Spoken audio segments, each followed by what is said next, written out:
shivering through his entire body, as if she truly were looking right into him, as if she could see all the way down to his presently curling toes. She held Hugh in a thrall for a moment, with just her eyes, then turned to walk into the hovel. She left the door open, undoubtedly an invitation for him to follow. Hugh relaxed once she was out of sight, then glanced at the mountain man beside him. Lucan, the Emmanuel, his friend and confidant for years. Hugh had rather hoped his companion would soothe the foolish superstitions suddenly rising within him. The old childhood beliefs in witches and haunts were all rattling to life in his suddenly fancy-filled mind, and he'd been counting on Lucan to arch one amused eyebrow and make some derisive comment that would put everything back into perspective. Unfortunately, it appeared his sensible friend was feeling rather fanciful himself today. Rather than soothe him, Lucan appeared nervous himself. "Think you she knows?" he asked. Hugh gave a start at the question. It hadn't occurred to him that she might. He considered the possibility now, his gaze fixed on the hovel.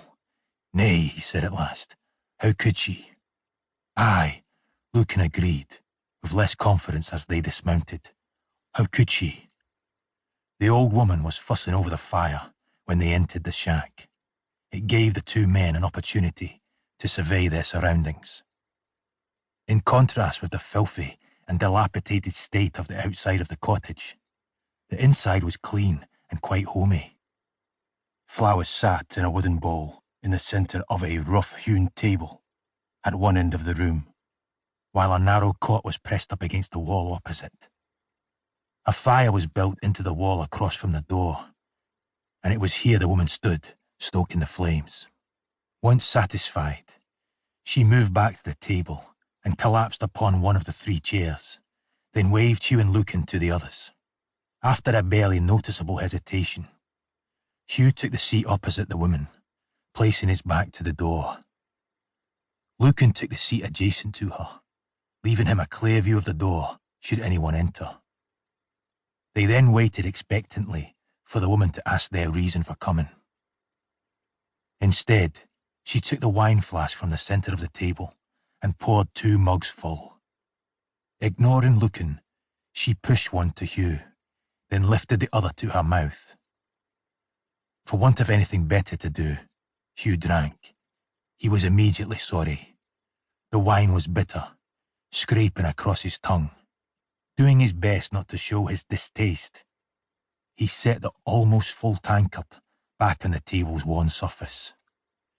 Hugh returned his gaze to the witch, still expecting questions regarding his presence, or at least his identity. The crone merely eyed him over the lip of her own mug, waiting. When the silence had grown long and tense, he finally spoke.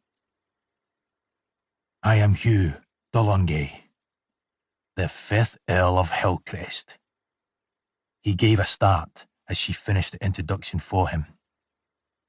"You know of my uncle's dead heart?" "I beg your pardon?" He stared at her, nonplussed. "I said he's dead. His heart gave out on him," she repeated impatiently. "You'll succeed to his title and holdings." "Aye, I am his nephew, his only heir." "The only one?" Her tone was dry and had him shifting uncomfortably. "Well, aye," he lied, squirming under her all-knowing gaze. He said, "Nay, Uncle Richard left a bequest for—" "A bequest?" She seemed to look right through him. Hugh picked up the wine, drinking from it almost desperately despite its bitter taste. Slamming the tankard down once it was empty, he straightened his shoulders and scowled. "Of course, you shall continue to receive coin for our care.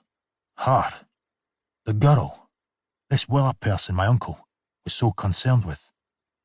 He did not bother to hide his distaste for the matter.